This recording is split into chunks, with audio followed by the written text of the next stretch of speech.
வணக்கம் நண்பர்களே, welcome to gallery 360. Tiruvannamalai நினைத்தாலே முக்தி தரும் திருத்தலம் தான் இந்த திருவண்ணாமலை. பஞ்சபூதங்களில் அக்னிஸ்தலமான இந்த திருவண்ணாமலைக்கு மாதந்தோறும் பௌர்ணமி தீதி நாட்களில் லட்சக்கணக்கான பக்தர்கள் இங்கே கிரிவலம் வர்றாங்க. பழனி, திருப்பதி, பர்வதமலை இந்த மாதிரி ஏராளமான மலை கோவில்கள் இருக்குது. இந்த மலை கோவில்கள் எல்லாம் கோவில்களில் இறைவன் காட்சி தருகிறார். ஆனால் மலையே இறைவனாக இருக்கும் இடம் இந்த திருவண்ணாமலை தான். லிங்க வடிவத்தில் மலையாக ஆதிசிவன் இருக்கும் இடம்தான் இந்த திருவண்ணாமலை. அதனால தான் மற்ற எல்லா மலை கிரிவலங்களையும் விட இந்த திருவண்ணாமலை கிரிவலம் ரொம்பவே புனிதமாக கருதப்படுது. அண்ணாமலைங்கிற சொல்லுக்கு எட்டாத மலை, அதாவது அண்ட முடியாத மலை அப்படிங்கிற பொருளும் உண்டு. பிரம்மாவும் விஷ்ணுவும் எட்ட முடியாத மலைங்கிறனால இந்த பெயர் வந்திருக்கு. இங்கே இருக்கிற ஈசன் பெயர் அருணாச்சலம். வடமொழியில் அருணம் அப்படின்னா சிவப்பு நிறம்னு பொருள். அது மாதிரி அசலம்னா மலைன்னு பொருள். செந்நிற மலை என்ற பொருளை குறிப்பது தான் அருணாச்சலம். சிவபெருமான் அக்னி ரூபமாக அனலாக நின்றபோது தோன்றிய செந்நிறத்தால் அருணாச்சலம் என்ற பெயர் உருவானது. மலைக்கு அருணாச்சல மலை என்ற பெயரும் அதனாலே தான் ஏற்பட்டது. இந்த திருவண்ணாமலைக்கு ஜோதிமலை, தேஜோலிங்கம், தென்கைலை இப்படி பல பெயர்கள் உண்டு. வடநாட்டில் இருக்கிற கைலாய மலையை விட ரொம்பவே தொன்மையானது தான் இந்த திருவண்ணாமலை. இது மாதிரி பல ஆன்மீக தகவல்களோட கிரிவலம் போவோம் வாங்க. நீங்கள் இதுக்கு முன்னாடி திருவண்ணாமலை கிரிவலம் போனதில்லை அப்படின்னா இந்த பதிவு நிச்சயமாக நேரில் போன ஒரு அனுபவத்தை கொடுக்கும். அதுக்கு முன்னாடி நம்ம சேனலை இது வரைக்கும் சப்ஸ்கிரைப் பண்ணாதவங்க இருந்தீங்கன்னா சப்ஸ்கிரைப் பண்ணிக்கோங்க. நம்ம போடுற எல்லா பதிவுகளும் நோட்டிஃபிகேஷனில் வர்றதுக்கு பெல் ஐக்கானை கிளிக் பண்ணிக்கோங்க. வாங்க கிரிவலம் போகலாம். நிலம், நீர், காற்று, நெருப்பு, ஆகாயம் இந்த பஞ்சபூதங்களுக்கு சிவத்தலங்கள் இருக்குது. இதில் காற்றுக்கான சிவத்தலம் காளகஸ்தி மட்டும்தான் ஆந்திர மாநிலத்தில் இருக்குது. மீதி இருக்கிற 4 சிவத்தலங்களுமே தமிழ்நாட்டில் தான் அமைந்திருக்கு. அதில் அக்னி திருத்தலம் தான் இந்த திருவண்ணாமலை. நிலத்துக்கான சிவத்தலம் திருவாரூர்லேயும், நீருக்கான சிவத்தலம் திருவானைக்காவல்லையும், ஆகாயத்துக்கான திருத்தலம் சிதம்பரத்துலேயும் அமைந்திருக்கு. முக்தி தரும் திருத்தலங்கள் 4, அதுலேயும் ஒன்று இந்த திருவண்ணாமலை. இது போக 3 தலங்கள் திருவாரூர், காசி, சிதம்பரம். இந்த திருவண்ணாமலையை சைவர்கள் சிவரூபமாகவும், வைணவர்கள் சுதர்சனகிரியாகவும், சாக்தர்கள் ஆதிபராசக்தியின் ஸ்ரீசக்கர மேருவாகவும், அக்னியை கடவுளாக கும்பிடுபவர்கள் ஜோதிலிங்கமாகவும் மனதில் உருவகித்து வழிபடுகின்றனர். எண்கோண வடிவத்தில் அமைந்திருக்கிற இந்த திருவண்ணாமலையோட 8 திசையிலையும் அஷ்டதிக்கு பாலகர்களான இந்திரன், அக்னி, யமன், நிருதி, வாயு, வருணன், குபேரன், ஈசானன் இவங்க வைத்து வழிபட்ட சிவலிங்கங்கள் அவங்க பெயர்களாலேயே அழைக்கப்படுது. இந்த திருவண்ணாமலையில் மலையே லிங்க ரூபமாக இருக்கிறதால இந்த மலையிலிருந்து யாரும் கல் எடுக்கிறதோ வெட்டுறதோ கிடையாது. கார்த்திகை மாத தீப திருவிழா நாளை தவிர மற்ற எந்த நாட்கள்லையும் மலை மீது யாரும் ஏறுவதும் கிடையாது. மலையை சுற்றி 8 திசைகள்லையுமே அஷ்டலிங்கங்கள், அஷ்ட நந்திகள், பல சித்தர்களோட குகைகள், ஆசிரமங்கள் அமைந்திருக்கு. இதை எல்லாமே இந்த பதிவில் நம்ம பார்க்கலாம். உண்ணாமுலை அம்மன் திருக்கோவில் தான் இது.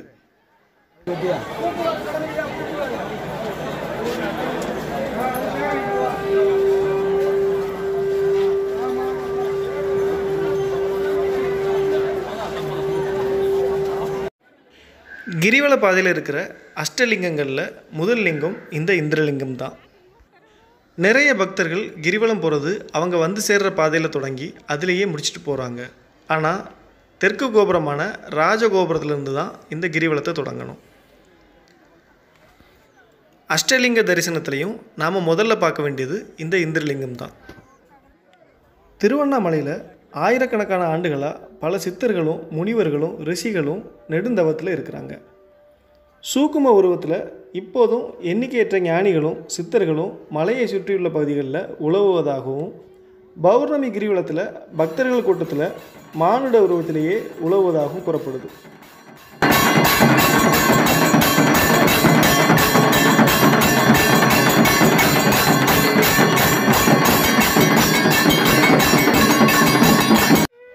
இந்த திருவண்ணாமலை மலை பிரகாரத்தில் சக்கர தீர்த்தம், அக்னி தீர்த்தம், பாண்டவ தீர்த்தம், பவள தீர்த்தம், சிம்ம தீர்த்தம், யம தீர்த்தம், சோனா நதி, உண்ணாமலை தீர்த்தம், அசுவனி தீர்த்தம், வருண தீர்த்தம், ஸ்ரீ சேஷாத்ரி சுவாமிகள் சமாதி, கௌதமர் ஆசிரமம், அண்ணாமலையார் கோவில், மாணிக்க வாசகர் ஆலயம், ஸ்ரீ ஈசான்ய ஞான தேசிகர் சமாதி, ஸ்ரீ துர்க்கையம்மன் ஆலயம், அச்ச தீர்த்தம், பவளக்குன்று, ரமணாசிரமம், இப்படி முக்கியமான இடங்கள் பல இருக்குது.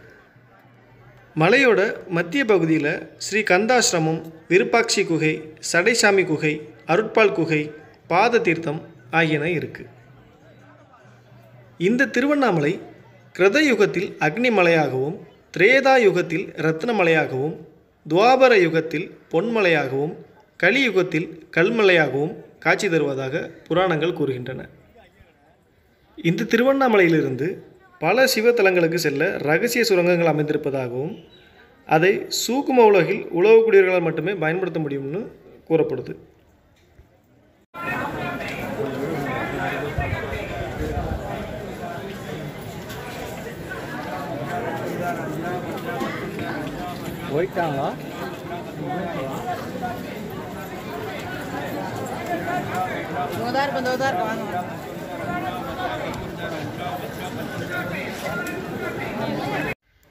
இவ்வளவு இறை அதிர்வுகளும் புனிதத்தன்மையும் கொண்ட சிவபெருமான் உரையும் இந்த திருவண்ணாமலையோட புராண வரலாறு என்னங்கிறதையும் பார்ப்போம்.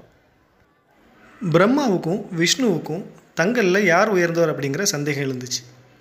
சரி, யார் உயர்ந்தவர் அப்படிங்கிறத பார்த்துடலான்னு 2 பேருமே களத்தில் இறங்கினாங்க. இவங்களோட போட்டினால் எல்லா உலகங்களும் பாதிக்கப்பட்டது. எல்லா உயிர்களும் பல்வேறு துன்பங்களை அனுபவிச்சுது. இதை பார்த்த தேவர்கள் சிவபெருமான்கிட்ட சென்று முறையிட்டனர். தேவர்களோட கோரிக்கையை ஏற்ற சிவபெருமான் அடியும் முடியும் காண முடியாத விஸ்வரூபனாக அனல் மலையாக அங்கு பிரம்மாண்ட தோற்றத்தில் எழுந்து நின்றார். அனல் பிளம்பாக தமக்கு முன்பு எழுந்து நின்ற ஈசனை கண்ட பிரம்மாவும் விஷ்ணுவும் ஈசனின் பிரம்மாண்ட உருவின் அடியையோ அல்லது முடியையோ யார் முதலில் கண்டு வருகிறாரோ அவரே மற்றவரை விட உயர்ந்தவர் அப்படின்னு சவால் விடுறாங்க. வராக அவதாரம், அதாவது பன்றி அவதாரம் எடுத்து விஷ்ணு அடியை காணவும், அன்னப்பச்சி வடிவெடுத்து பிரம்மா ஈசனின் முடியை காணவும் புறப்பட்டாங்க. வராக ரூபம் எடுத்த விஷ்ணு பகவான் பூமிக்கு கீழே பல பாதாள லோகங்களை கடந்து சென்றும் விஷ்ணுவின் கண்களுக்கு ஈசனின் திருவடிகள் காண கிடைக்கவில்லை. அழுத்து போன விஷ்ணு பகவான் இது ஈசனின் திருவடிகள் என்பதை முடிவு செய்து தோல்வியை ஒப்புக்கொண்டு திரும்பி விடுகிறார். அன்னப்பட்சி ரூபம் எடுத்து ஈசனின் திருமுடி தேடி சென்ற பிரம்மாவோ உயரே பறந்து கொண்டே இருக்கிறார். முடிவில்லாத ஈசனின் திருமுடி அவருக்கு அகப்படவே இல்லை. தோல்வியுடன் திரும்ப மனமின்றி திகைத்து நிற்கிறார். அந்த சமயம் அவரை எதிர்நோக்கி ஒரு தாளம்பூ மிதந்து வந்து கொண்டிருந்தது. அதனிடம் பிரம்மா, தாளம்பூவே நீ எங்கிருந்து வருகிறாய் அப்படின்னு கேட்குறாரு. அதுக்கு தாளம்பூ, நான் சிவபெருமானின் திருமுடியிலிருந்து பல யுகங்களாக வருகிறேன் அப்படின்னு பதில் சொல்லுது. இதை கேட்ட பிரம்மா நிச்சயம் தன்னால் ஈசனின் திருமுடியை காணவே முடியாது அப்படிங்கிறத உணர்ந்து தாளம்பூவை கொண்டு ஒரு தந்திர நாடகத்தை அரங்கேற்ற முடிவு செய்தார். நான் சிவபெருமானின் திருமுடியை பார்த்து விட்டதாக நீ பொய் சாட்சி சொல்ல வேண்டும் என பிரம்மா தாளம்பூவிடம் கேட்டுக்கொள்ள தாளம்பூவும் அவருக்கு உதவ சம்மதித்தது. கதைக்கு ஒரு சின்ன பிரேக். 2வது லிங்கமான அக்னிலிங்கம் இருக்கிற இடம்தான் இது.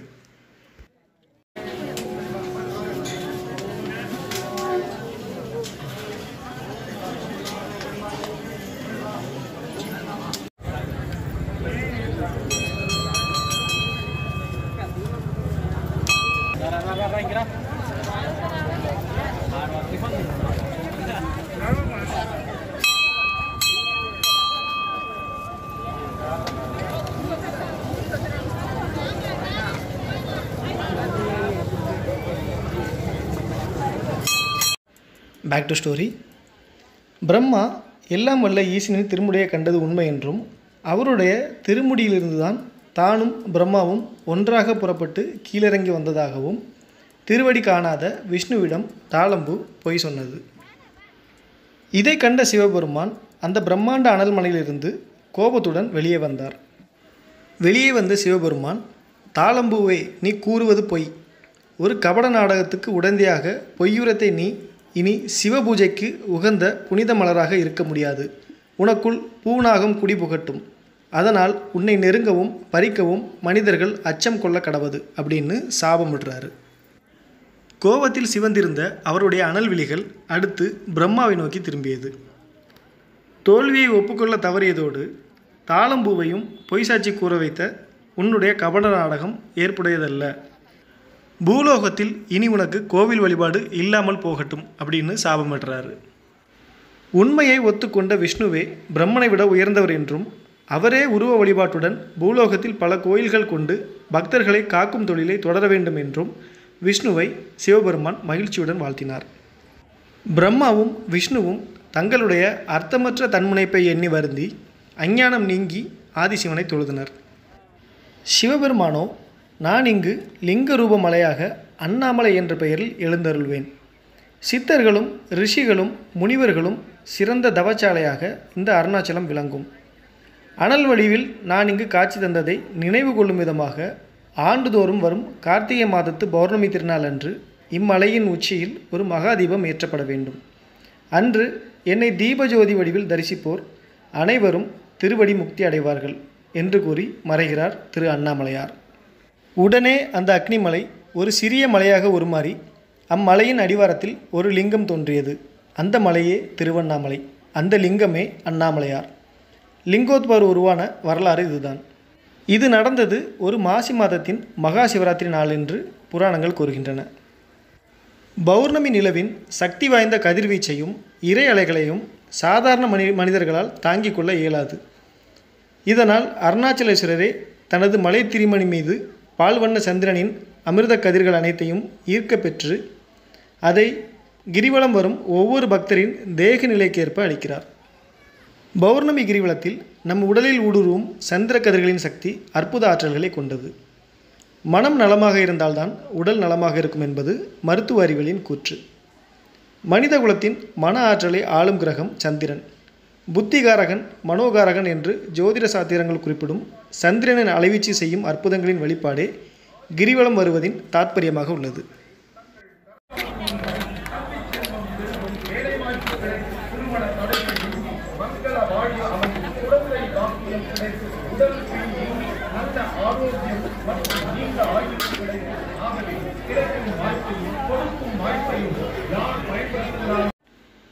மலைகளில் உள்ள மருத்துவத்தன்மை கொண்ட பாறைகள், மூலிகைகள், மரங்கள் போன்றவை உடல் நலத்துக்கு உகந்தவை என்பதோடு தீராத பல கர்ம வினைகளையும் பாவதோஷங்களையும் பெருநோய்களையும் தீர்க்கும். பௌர்ணமியின் அலைவீச்சை உள்வாங்கும் போது அவைகளின் ஆற்றல் பல மடங்காக பெருகுகிறது.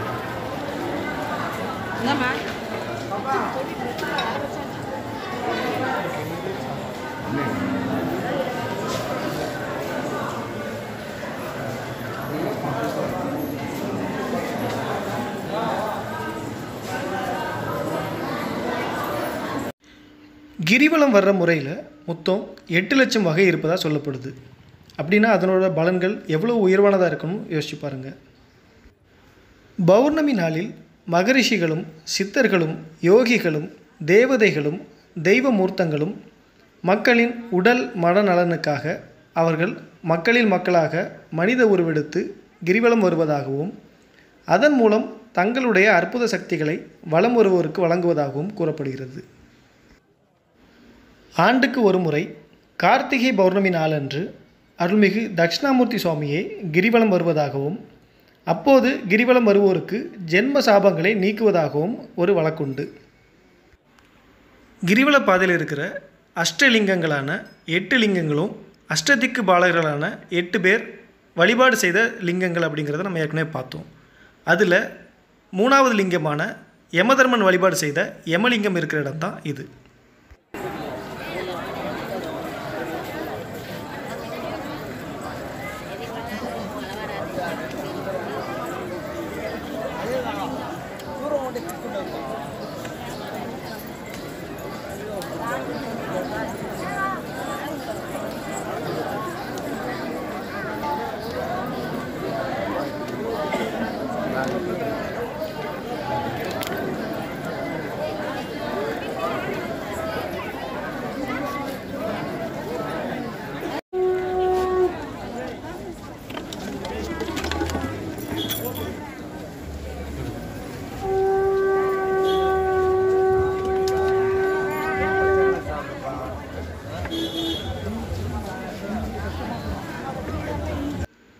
திருவண்ணாமலை கிரிவலம் வருவோருக்கு அருணாச்சலத்தின் திருமணியில் ஒளிரும் சந்திரனின் 16 கலைகள், ஆதிபராசக்தியின் 64 கலைகள், நட்சத்திர நாயகிகள் 27 பேரின் அருட்பார்வை இவை அனைத்தும் ஒன்றிணைந்து கிடைப்பதாக புராணங்கள் புகழ்கின்றன.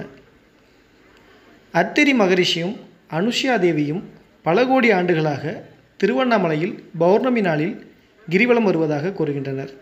அதுவும் மானிட ரூபத்தில்.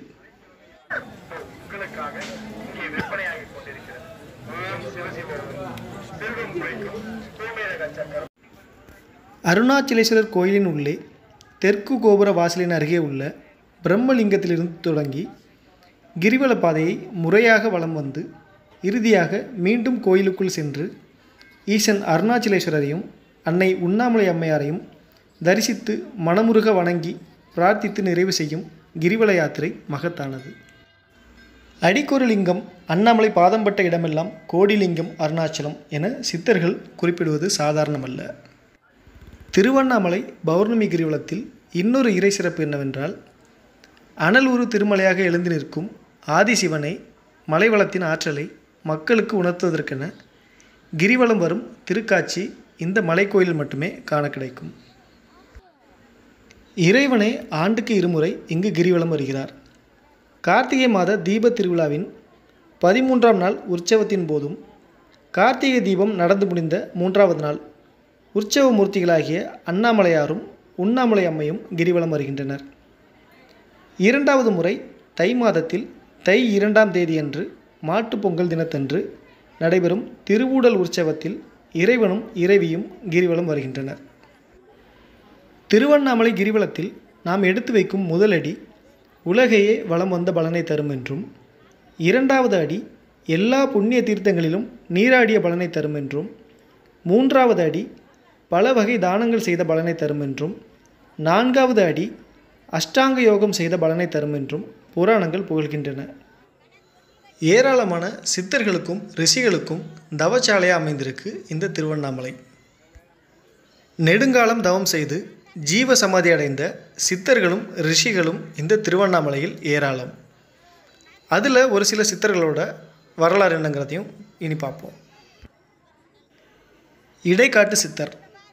இந்த சித்தரோட பாடல் வரிகளும் சித்த தத்துவங்களும் மாடுகளையும் அதை மேய்க்கும் கோனார் குலத்தை சேர்ந்தவர்களோட வாழ்க்கை முறையையும் மையமாக கொண்டு மறைபொருள் பாடல்களாக தான் இருக்கும். சாவாதிருந்திட பால்கர, சிரம் தண்ணில் இருந்திடும் பால்கர, வேவாதிருந்திட பால்கர, வெறுவெட்ட வெளிக்குள்ளே பால்கர, எங்கும் நிறைபொருளை பசுவே எண்ணி பணிவாயேல், தங்கும் பரகதியில் பசுவே சந்ததஞ்சாருவையே, மனமென்னும் மாடடங்கி தாண்டவக்கோனே, முத்தி வாய்த்ததென்றென்னேடா தாண்டவக்கோனே. இது மறைபொருள் கொண்ட இடைக்காட்டு சித்தரோட பாடல் வரிகளில் ஒன்று. திருவண்ணாமலைக்கு வடமேற்கு திசையில் பர்வதமலை அமைந்திருக்கு. இந்த மலைக்கு கிழக்கே இடையந்திட்டுங்கிற ஊர் தான் இந்த இடைக்காடரோட பூர்வீகம். அந்த ஊரில் இருக்க அனைவருமே கால்நடை மேய்க்கும் கோனார் குலத்தை சேர்ந்தவங்க தான். அந்த வம்சாவளியை சேர்ந்த இடைக்காடரும் முதலில் கால்நடைகளை மேய்க்கும் தொழிலையே செய்து வந்தார். இவர் ஒருமுறை பொதிகை மலைச்சாரலில் ஆடு மேய்த்து கொண்டிருக்கும் போது நவநாத சித்தர்களில் ஒருவர் குடிக்க பசும்பால் கேட்க அவருக்கு பால் கொடுத்து அன்பாக உபசரித்தார் இடைக்காடர். பசிக்கு பால் கொடுத்து உபசரித்த இடைக்காடனுக்கு ஞானத்தை உபதேசித்துவிட்டு போனார் அந்த நவநாத சித்தர். அன்று சித்தியடைந்து ஞானம் பெற்ற இடைக்காடர் இடைக்காட்டு சித்தராக மாறி சித்தாடத் தொடங்கினார். அவருடைய ஞான தேடலுக்கு விளக்கம் பெற எண்ணி பழனி மலையிலும் பொதிகை மலையிலும் உலவிய சித்தர் போகநாதரை அணுகி அவரிடம் சீடனாக இணைந்தார். ஆர்வமுடன் குறுகிய காலத்தில் சித்துக்களை கற்றுத் தேர்ந்து செம்மையாக தன்னிடம் ஞானம் பயின்ற இடைக்காடரை ஒரு நாள் போகர் அழைத்தார். இடைக்காடனே, உனது ஞானம் முதிர்ந்து பக்குவ நிலை அடைந்துவிட்டது. உலக மாந்தரின் நல்வாழ்வுக்காக உனது சித்துக்களை பயன்படுத்தும் தவப்பயணத்தை தொடங்கு. நீ தோன்றிய பர்வத மலைக்கு அருகில் அற்புத அக்னி மலையாக அருணாச்சலத்தில் உனக்கு முக்தி கிடைக்கும் என ஆசியுரைத்து அனுப்பினார். திருவண்ணாமலையை ஒட்டிய வனப்பகுதியில் ஆசிரமம் அமைத்து தன்னை அணுகிய சீடர்களுக்கு தான் கற்ற ஞானத்தை உபதேசிப்பதோடு நவக்கிரக ஆராய்ச்சி, பஞ்சபூத ஆய்வு ஆகியவற்றில் ஈடுபட்டார் இடைக்காடர். எதிர்கால உலக இயற்கையில் ஏற்படும் மாறுதல்கள், பருவநிலை மாற்றத்தால் ஏற்பட போகும் அபாயங்கள் பற்றிய ஆய்வுகளில் ஈடுபட்டிருந்த இடைக்காடர் அவசரமாக சீடர்களை அழைத்தார். பூமியில் வசிக்கும் மனிதர்களிடையே சுயநலமும் அடுத்தவர் மீதான அக்கறையும் வேகமாக குறைந்து வருகிறது. இயற்கையின் மீதான கவனமும் இறை வழிபாட்டு கடமைகளும் குறைந்து வருகின்றன. இதனால் விரைவில் கடும் பஞ்சம் வரப்போகிறது. பல ஆண்டுகளுக்கு மழை பொய்த்து போகும். கடும் பசியும் தலைவிரித்தாடும். மனிதகுலம் செய்யும் தவறுகளால் ஏனைய பல உயிர்களும் பெரும் அழிவை சந்திக்கப் போகின்றன. நவகிரகங்களை ஆராய்ந்து அவற்றின் போக்கை கணிக்கும் போது நீங்கள் முன்னெச்சரிக்கை பூமியில் வசிக்கும் மனிதர்களின் மேல் கவனமாக பின்பற்றி அறிய முடிந்தது என எச்சரித்தார். தனது ஆசிரமத்தை தூரத்தில் உள்ள ஒரு வறண்ட பகுதிக்கு மாற்றிக்கொண்டார் இடைக்காடர்.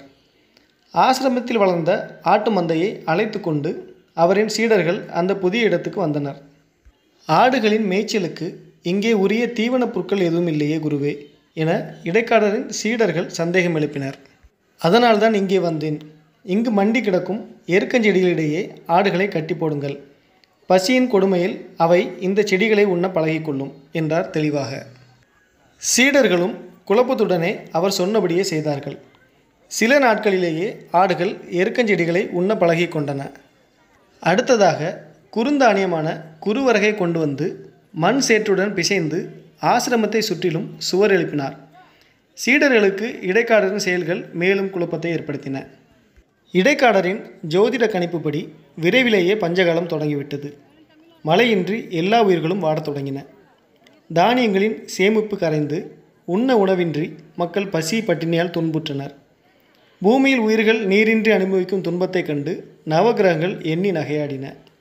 மனிதகுலம் தெரிந்தே செய்யும் பாவங்களை இனிமேலாவது உணரட்டும் என்று நவகிரகங்கள் எண்ணின. கதையை தொடர்வதற்கு முன்னாடி ஒரு சின்ன பிரேக். அஷ்டலிங்கங்களில் இந்திரலிங்கம், அக்னிலிங்கம், யமலிங்கத்துக்கு அடுத்தபடியாக இருக்கிற நிருதிலிங்கம் இதுதான்.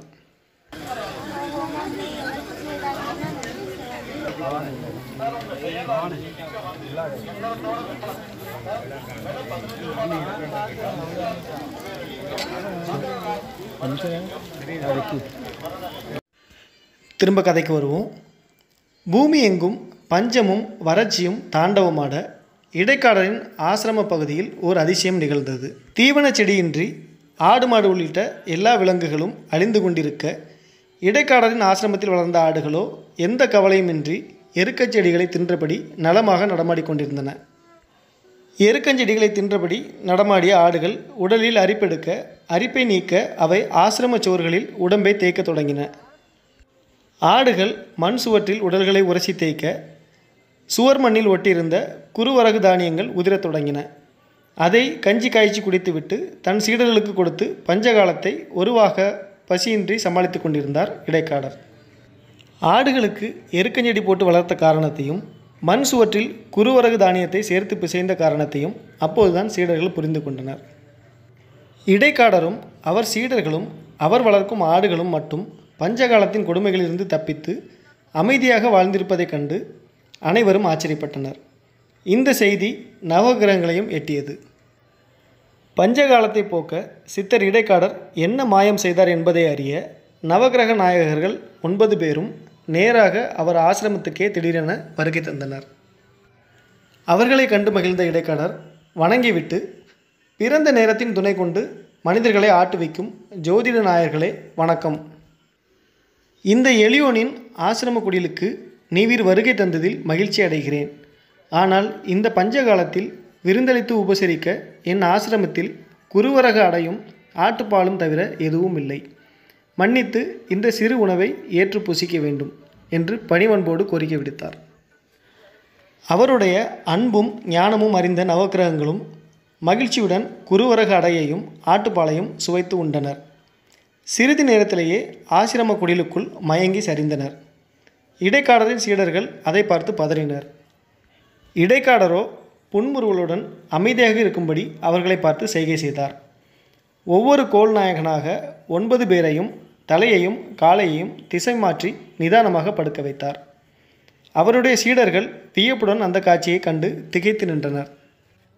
இடைக்காடரோ, பதறாதீர்கள் சீடர்களே, என் நவநாத சித்தரும் போகநாதரும் எனக்கு தந்த ஞானத்தை அவர்களின் அறிவுரைப்படி மனிதகுல நன்மைக்கு மட்டுமே பயன்படுத்துவேன். எருக்கஞ்செடியை உண்ட ஆடுகளின் பாலை அருந்திய நவநாயகர்கள் அந்த விஷம் தந்த மயக்கத்தால் மயங்கி கிடக்கின்றனர். பஞ்சகாலம் உருவாக அவர்களின் இருப்பு நிலை அமைந்த திசைகளை இப்போது நான் மாற்றி போட்டுவிட்டேன். இந்த நிலையில் நவகிரகங்கள் இருந்தால் பூமியில் அமோகமாக மழை பொழியும், வறட்சி நீங்கும், மனிதர்கள், விலங்குகள் உள்ளிட்ட எல்லா உயிர்களும் மீண்டும் துன்பமின்றி வாழும் என்றார் அமைதியான குரலில் இடைக்காடர். அவர் சொன்னபடியே வானம் கறக்கத் தொடங்கியது. மழை கொட்டியது. மழை வெள்ளத்தோடு பூமி எங்கும் மகிழ்ச்சி வெள்ளமும் பொங்கியது. சிறிது நேரத்தில் நவகிரகங்கள் மயக்கம் தெளிந்து எழுந்தன. பூமியின் வறட்சி கோலம் மாறி எங்கும் செழுமை ஏற்பட்டதைக் கண்டு இடைக்காடரின் நுண்ணறிவால் தங்களின் திசை மாற்றப்பட்டதை அறிந்து கொண்டன. மனித குலத்தை ஆட்டி வைக்கும் எம்மையே உமது மதிநுட்பத்தால் மாற்றி அமைத்த மாமுனியே, மனிதகுல மேன்மைக்காக நெடுங்காலம் உமது ஞானமும் சித்துக்களும் பயன்படட்டும் என்று வாழ்த்தியபடி நவகிரகங்கள் அங்கிருந்து மறைந்தன. எல்லா உயிர்களும் சித்தர் இடைக்காடரின் ஞான வலிமையையும் உயிரபிமானத்தையும் புகழ்ந்து போற்றி நன்றி பாராட்டின. தனது குருவான போகரின் கட்டளைப்படியே புலிப்பாணி பழனியிலும் தான் திருவண்ணாமலையிலும் இருந்து இறைப்பணியும் மக்கள் பணியும் ஆற்றியதாக தனது சீடர்களிடம் சொல்லிய இடைக்காட்டு சித்தர் திருவண்ணாமலையில் இறுதியாக சமாதி அடைந்தார். ஊசிமுறி 60 வருஷ பலன், இடைக்காட்டார் ஞானம், சாரீரம் ஆகியவை இவர் எழுதிய நூல்கள். சித்தர் ஞான கோவையில் சுமார் 140 பாடல்கள் இவர் பெயரில் தொகுக்கப்பட்டுள்ளன.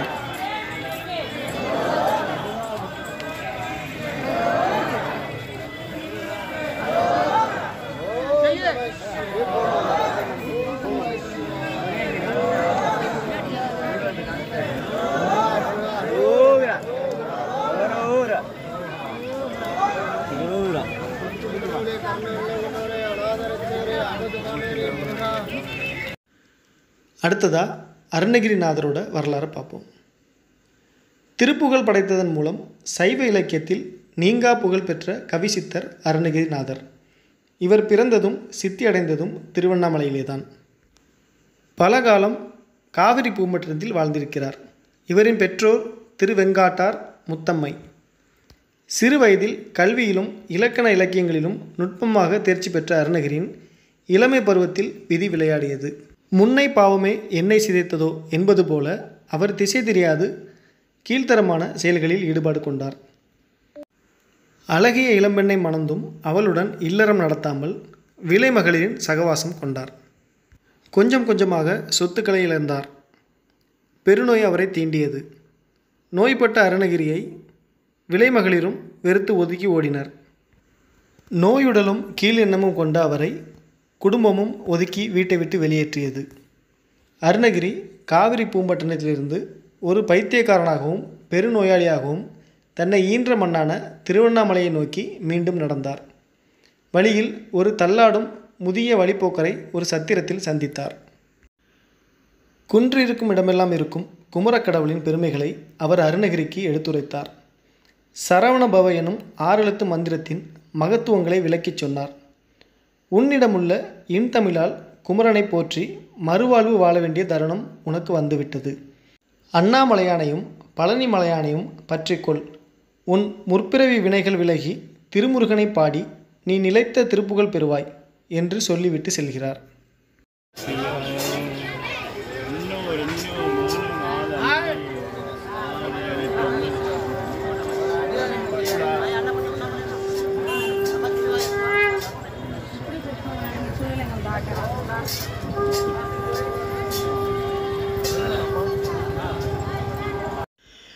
உடலும் மனமும் கெட்டு மனச்சிதைவு நோய்க்கு ஆட்பட்டிருந்த அருணகிரிக்கு அந்த பெரியவர் சொன்ன அறிவுரைகள் உரைக்கவில்லை.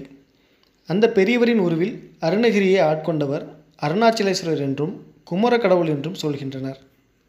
திருவண்ணாமலையை அடைந்த அருணகிரி தியானத்தில் அமர்கிறார். மனம் ஒருநிலைப்பட மறுக்கிறது. குழப்பத்திலும் கவலையிலும் சிதறிய அவர் மனம் வாழ்வை வெறுக்கிறது. தற்கொலை எண்ணம் வந்து திருவண்ணாமலை கோபுர உச்சியில் வேகமாக ஏறுகிறார். உச்சியிலிருந்து கீழே குதிக்கிறார். அப்போது 2 மாயக்கரங்கள் எங்கிருந்தோ வந்து அவரை தாங்கி பிடிக்கின்றன.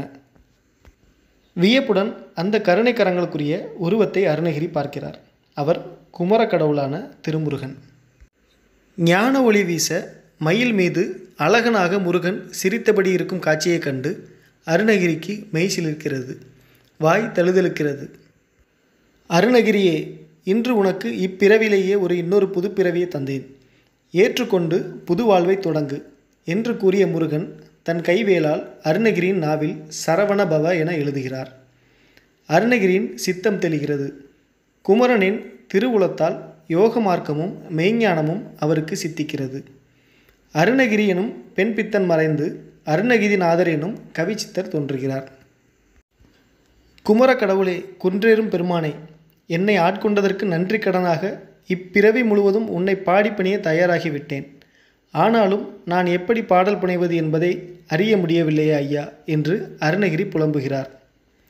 யாம் இருக்க பயமேன் அருணகிரி, இதோ முதலடி எடுத்து தருகிறேன். உன் சந்த தமிழில் என்னை பாடத் தொடங்கு. முத்தை தரு பத்தி திருநகை என அடி எடுத்து கொடுத்துவிட்டு மறைகிறார் உமைமைந்தன். குமர கடவுளை அருணகிரிநாதர் பாடிய திருப்புகழ் தமிழ் மொழியின் மேன்மை மிகு சந்த இலக்கியமாகவும் முருகனின் புகழ்பாடும் பக்தி பாடலாகவும் புகழ் பெற்று விளங்குகிறது. திருப்புகழ் தொடங்கி அருணகிரிநாதர் இயற்றிய நூல்கள் கந்தர் அலங்காரம், கந்தர் அனுபூதி, வேல் விருத்தம், மயில் விருத்தம், சேவல் விருத்தம், திருவெழுக்கூற்றிருக்கை, திருவகுப்பு ஆகியவை. ஆயுள் முழுவதும் குன்றுதோறும் சென்று குமரக் கடவுளை பாடிய அருணகிரி சித்தர் தன்னை ஈன்ற ஈசன் மலையான திருவண்ணாமலையிலேயே சித்தியும் அடைந்தார். அடுத்ததாக குகை நமச்சிவாயர் சித்தரை பற்றி பார்ப்போம். கன்னட மாநிலம் மல்லிகார்ஜுனம்ங்கிற இடத்துல பிறந்தவர் தான் நமச்சிவாயர். திருப்பருப்பதம் என்றும் மல்லிகார்ஜுனம் என்றும் அழைக்கப்படும் ஸ்ரீசைலம் தற்போது ஆந்திர மாநிலம் கர்னூல் மாவட்டத்தில் அமைந்திருக்கு. மல்லிகார்ஜுனத்தில் கோயில் கொண்டுள்ள மல்லிகார்ஜுனரை மெய்யுருக வழிபட்டவர் நமச்சிவாயர். அவருடைய இறை வழிபாட்டில் இலகிய எம்பெருமான் அவரை திருவண்ணாமலைக்கு தம் அடியார்களுடன் வந்து ஆசிரமம் அமைத்து ஞான குருவாக இருக்கும்படி கட்டளையிட்டார். கதைக்கு ஒரு சின்ன பிரேக். அஷ்டலிங்கங்களில் வருண பகவான் வழிபட்ட வருணலிங்கம் இருக்கிற இடம்.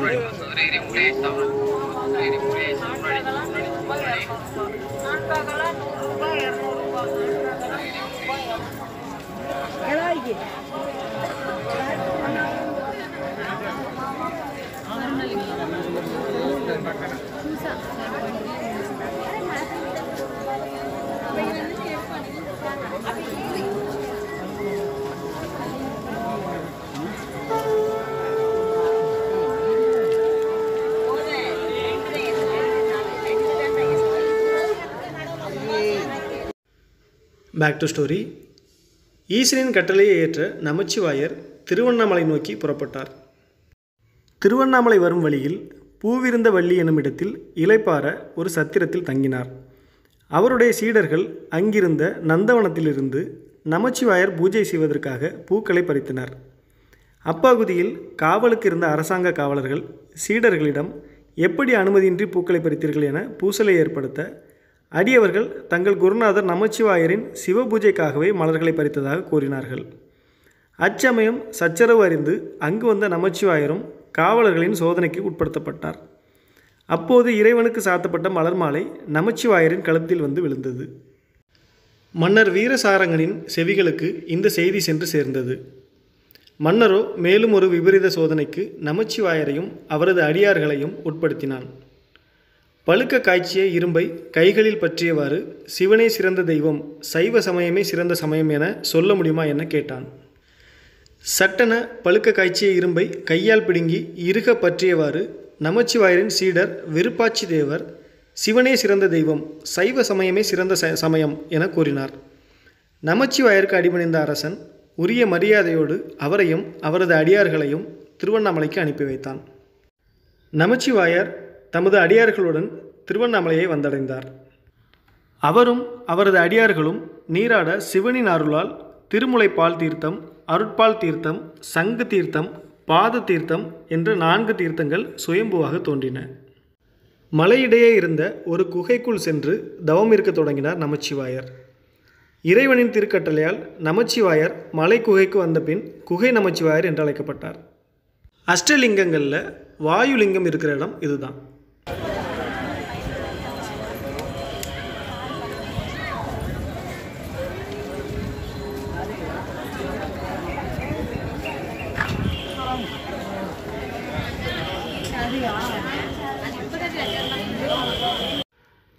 அண்ணாமலையார் திருக்கோவிலுக்கு பின்புறம் உள்ள மலை மேல் முளைப்பால் தீர்த்தத்திற்கு தென்புறம் சிறிய முகப்பு கோபுரத்துடன் சமாதி கோயில் உள்ளது.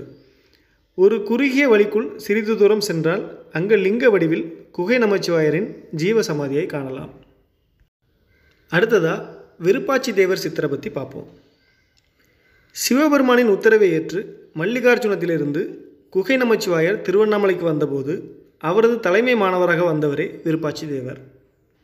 வரும் வழியில் பூவிருந்த வள்ளியில் சிவபூஜைக்கு பூ பறிப்பதற்காக அரச சோதனைக்கு நமச்சிவாயரும் ஆட்படுத்தப்பட்ட போது அவருக்காக பழுக்க காய்ச்சிய இரும்பை கைகளில் பற்றி சிவனே சிறந்த தெய்வம், சைவ சமயமே சிறந்த சமயம் என நெகிழ்ச்சியாக கூறிய மெய்சீடரும் இவரே. இவருடைய சமாதி குகை நமச்சிவாயர் சமாதி குகை கோயிலுக்கு சற்று மேலே உள்ளது. விபூதி லிங்க பிரதிஷ்டையாக அமைந்துள்ள அந்த குகைக்கு விருப்பாச்சி தேவர் குகை என்று பெயர். அடுத்ததாக ஈசானிய ஞான தேசிகர் சித்தரை பற்றி பார்ப்போம். 1742ஆம் ஆண்டு வட ஆற்காடு மாவட்டம் வேலூரில் வேளாளர் மரபில் திரு நீலகண்ட தேசிகருக்கு மகனாக பிறந்தவர் ஞான தேசிகர். இவரது பூர்வீக பெயர் கந்தப்பன். இளம் வயதிலேயே அதிசயமான சித்துக்கள் இவருக்கு கைகூடியது. 7வது வயதில் சிவதீட்சை வழங்கப்பட்டு குருநிலையை விளக்கும் தேசிகர் பட்டம் பெற்றார். பருவ வயதில் இல்வாழ்வை மறுத்து குருவை நாடி தவ யாத்திரை தொடங்கினார். சிதம்பரம் சென்று நடராஜ பெருமானை வழிபட்டார். அங்கிருந்த மௌனகுரு சுவாமிகள் அருட்பார்வைக்காக நெடுங்காலம் தவம் செய்தார். பல ஆண்டுகளுக்கு பிறகு ஒரு நாள் இரவில் மௌனகுரு சுவாமிகள் ஒரு கம்பளத்தை தேசிகர் மீது போர்த்திவிட்டார். அந்த கணமே தேசிகர் மெய்யுணர்வு எய்தினார். கதைக்கு ஒரு சின்ன பிரேக். அஷ்டலிங்கங்களில் இல்லைனாலும் சூரியலிங்கமும் சந்திரலிங்கமும் இந்த கிரிவல பாதையில் தான் அமைந்திருக்கு. சூரியலிங்கத்தை நம்ம ஏற்கனவே பார்த்துருப்போம். சந்திரலிங்கம் இருக்கிற இடம் தான் இது.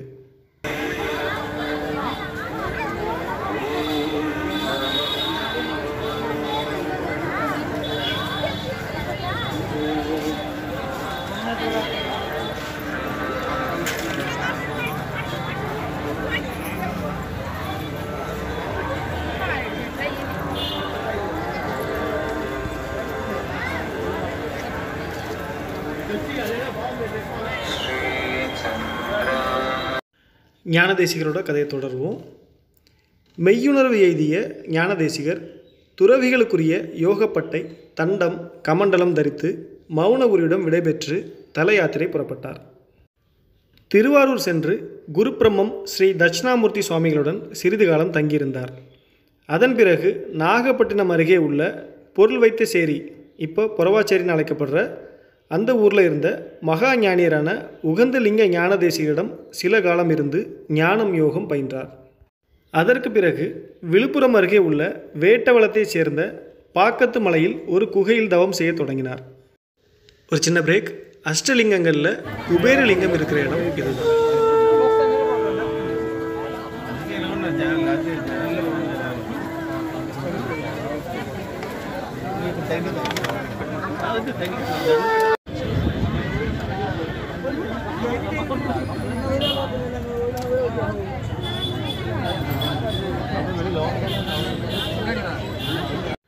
Back to story. அங்கு தேசிகரின் அருமையை உணர்ந்த முத்துசாமி உடையார் என்பவர் தினமும் பால் பழம் அளித்து ஆசி பெற்று சென்றார். சுவாமிகளின் அருட்பார்வையால் முத்துசாமி உடையாருக்கு புதையல் கிடைத்தது. ஏழையாய் இருந்த உடையார் சுவாமிகளின் அருளால் பெரும் பணக்காரனானதை அறிந்த ஊர் மக்கள் தங்களுக்கும் புதையல் கிடைக்க அருள் செய்யுமாறு சுவாமியை தொல்லை தர தொடங்கினர். அமைதி இழந்த சுவாமிகள் அங்கிருந்து திருவண்ணாமலையை வந்தடைந்தார். மலையின் தென்மேற்கில் கோரக்கநாதர் குளக்கரையில் அமர்ந்து நிஷ்டை கூட பெற்றார். தேசிகரை காணாத உடையார் மனமுருகி சுவாமிகளை மீண்டும் பார்க்க வரமருளுபடி ஈசனை வேண்டினார். தேசிகரின் உருவத்திலேயே ஒரு நாள் உடையாரின் கனவில் தோன்றிய ஈசன் தம்மை திருவண்ணாமலையில் ஈசானிய திசையில் வந்து சந்திக்கும்படி கூறினார். அவ்வாறே தேசிகர் கனவிலும் தோன்றி அவரை ஈசானிய திசைக்கு செல்லும்படி பணித்தார். தேசிகர் ஈசானிய திசைக்கு சென்று தியானத்தில் அமர அங்கு வந்த முத்துசாமி உடையாரும் இறைவனின் கருணையை எண்ணி மனமுருகினார். ஈசானிய மூலையில் இருந்தபடியே பல சித்துக்களை புரிந்து ஸ்ரீ ஈசானிய ஞான தேசிகர் என்று பெயர் பெற்ற தேசிகர் 1829ஆம் ஆண்டு சமாதி அடைந்தார். ஈசானிய மடத்தின் வில்வ மரத்தடியில் சிவலிங்க மேனி பிரதிஷ்டை செய்யப்பட்டு சமாதி கோயில் எழுப்பப்பட்டது. திருவண்ணாமலையின் வடகிழக்கு ஈசானிய திசையில் பேருந்து நிலையத்திலிருந்து சற்று வடக்கில் வேலூர் செல்லும் சாலையும் அவலூர்பேட்டையும் இரண்டாக பிரியும் அவலூர்பேட்டை சாலையில் சென்றால் சிறிது தூரத்தில் ஈசானிய மடத்தில் சுவாமிகளின் சமாதி கோவில் அமைந்துள்ளது. அடுத்ததா ஸ்ரீ ரமண மகரிஷி பற்றி பார்ப்போம். விருதுநகர் மாவட்டம் திருச்சுழி கிராமத்தில் 1879ஆம் ஆண்டு டிசம்பர் மாதம் 30ஆம் நாள் மார்கழி மாத ஆருத்ரா தரிசனத்தன்று ஸ்ரீ ரமண மகரிஷி பிறந்தார். பெற்றோர் சுந்தரம் ஐயர், அழகம்மாள். பெற்றோர் இவருக்கு வைத்த பெயர் வேங்கடராமன். சிறு வயதிலேயே அவருக்குள் இனமறியாத ஞான கேள்விகள் எழுந்தன. பள்ளி படிப்பில் ஆர்வம் செல்லவில்லை. பெரிய புராணத்தை 16வது வயதில் படித்தார். அப்போதே பக்தி மார்க்கமும் தியான வாழ்வில் ஆர்வமும் அவருக்குள் எழுந்தது. மௌனமாக தியானம் செய்ய தொடங்கினார். அவர் குணத்தில் ஏற்பட்ட மாறுதல்களால் சர்ச்சையின் காரணமாக ஒரு நாள் வீட்டை விட்டு வெளியேறினார். பல இடங்கள் சுற்றி கோயில் கோயிலாக சென்று தியானித்தவாறு இருந்த ரமண மகரிஷி 1896ஆம் ஆண்டு கோகுலாஷ்டமி தினத்துக்கு மறுநாள் திருவண்ணாமலையை வந்தடைந்தார். மொட்டையடித்து கொண்டு மௌனமாக கண்மூடி வணங்கினார். கோயிலுக்குள் சென்று அண்ணாமலையாரை ஆலயத்திலும் மலையை சுற்றியுள்ள குகைகளிலும் தியானம் செய்ய தொடங்கினார். வெளிப்புற இரைச்சல்கள் இல்லாத பாதாள குகைக்குள் இறங்கி நிஷ்டையில் ஆழ்ந்தார். பல நாள் தியானம் தொடர்ந்தது. எறும்புகளும் பூச்சிகளும் அவரது தொடைகளை துளைத்தன. தொடையில் ஏற்பட்ட காயங்களின் வலி அறியாது சீலும் இரத்தமும் வடியும் உணர்வின்றி பல நாள் அங்கேயே சமாதி பழகினார். மகா ஞானியான காவிய கண்ட கணபதி சாஸ்திரி என்பவர் வேங்கடரமணரின் தவ வாழ்வில் மெய்யுருகி அவரை அன்புடன் ரமணா என அழைத்தார். அதுவே மெல்ல மெல்ல ரமண மகரிஷியாக அவரை மலர்த்தியது. 1922ஆம் ஆண்டு ரமணரின் தாயார் அழகம்மை மறைந்தார். ரமணர் தன் அன்னைக்கு மாத்ருபூதேஸ்வரர் என்ற பெயரில் ஒரு ஆலயம் அமைத்தார்.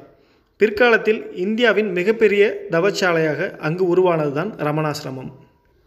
ரமணாசிரமம் உயிர்களிடத்தில் அன்பு பேணும் கருணையின் உறைவிடமாக வளர்ந்தது.